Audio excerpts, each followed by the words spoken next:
নমস্কাৰ দৰ্শকসকল আপোনালোক সকলোকে অমূল্যবাণীলৈ স্বাগতম জনাইছো। আজিৰ ভিডিঅ'টোৰ বিষয় হৈছে জীৱনত উন্নতি কৰিবলৈ হলে ৰাতি শুৱা আৰু শুই উঠাৰ কেইটামান বিশেষ নিয়ম আজি আপোনালোকক জনাবলৈ লৈছো। এই নিয়মকেইটা যদি আপোনালোকে পালন কৰে তেনেহলে পৰিৱৰ্তন আপোনালোকে নিজেই দেখিবলৈ পাব। প্ৰথমতে ৰাতি কেতিয়াও ওপৰমুৱাকৈ শুব নালাগে। ওপৰমুৱাকৈ যিসকলে শুৱে তেওঁলোকৰ গাত নিগেটিভ শক্তিয়ে আক্ৰমণ কৰে বা তেওঁলোকে বেয়া সপোন দেখিব পাৰে আৰু শুই থকা অৱস্থাতে মৃত্যু হ'ব পাৰে। সেয়েহে কেতিয়াও ওপৰমুৱাকৈ শুব নালাগে যিহেতু বেয়া শক্তিয়ে প্ৰভাৱ পেলায়। যিসকলে তলফালে মূৰ কৰি শুৱে মানে পেট পেলাই তলফালে মূৰ কৰি শুৱে তেওঁলোক পাৰ্থিৱ সুখৰ প্ৰতি আসক্ত হয় আৰু তেওঁলোক লোভী কামাতুৰো হয়। যিসকলে সোঁফালে মূৰ কৰি শুৱে মানে সোঁ দিশে শুৱে বা সোঁ হাতৰ দিশে কাটি হৈ শুৱে তেওঁলোক সাধাৰণতে বেমাৰী বা ৰোগীয়া হয়।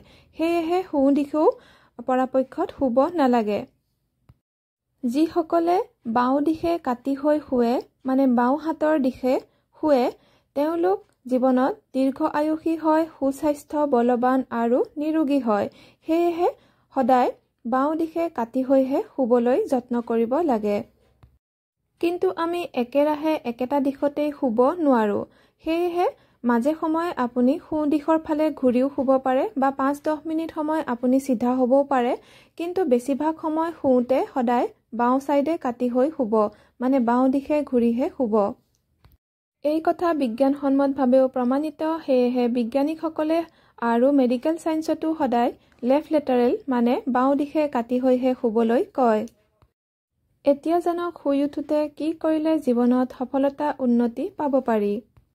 আজিকালি সকলোৰে লগত মোবাইল ফোন থাকেই। সেয়েহে মোবাইল ফোনত আপুনি যিজন ভগৱানকে বিশ্বাস কৰে পূজা কৰে তেওঁৰ ফটো স্ক্ৰীনত লগাই ৰাখিব আৰু ৰাতিপুৱা শুই উঠাৰ লগে লগে তেওঁকেই প্ৰথম দৰ্শন কৰিব বিচনাত বহি।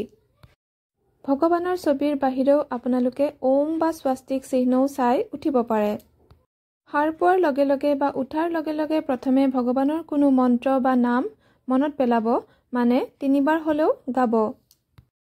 ৰাতিপুৱা সাৰ পোৱাৰ লগে লগে বা উঠাৰ লগে লগে কেতিয়াও কোনো প্ৰাণীৰ নাম বা প্ৰাণীৰ কথা মনত নেপেলাব বা কোনো মানুহৰ কথাও মনত নেপেলাব বা প্ৰথমে নাচাব।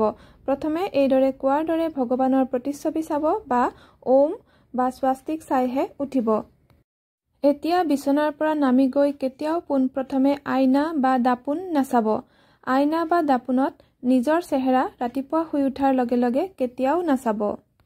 তাৰ পিছত ৰাতিপুৱা শুই উঠাৰ লগে লগে বেজী, সূতা, ছাই, এঙাৰ, তুলা, ঔষধ ইত্যাদি বস্তু পোনপ্ৰথমে নাচাব।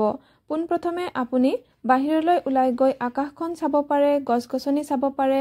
তাৰ পিছত আপোনালোকে অন্য বস্তু চাব, পানী খাব, তাৰ পিছত অন্য বস্তুবোৰ চাবলৈ আৰম্ভ কৰিব। এইদৰে কৰিবলৈ আৰম্ভ কৰিলে কেইদিনমানৰ পৰাই আপোনালোকে নিজৰ পৰিৱৰ্তন দেখিবলৈ পাব।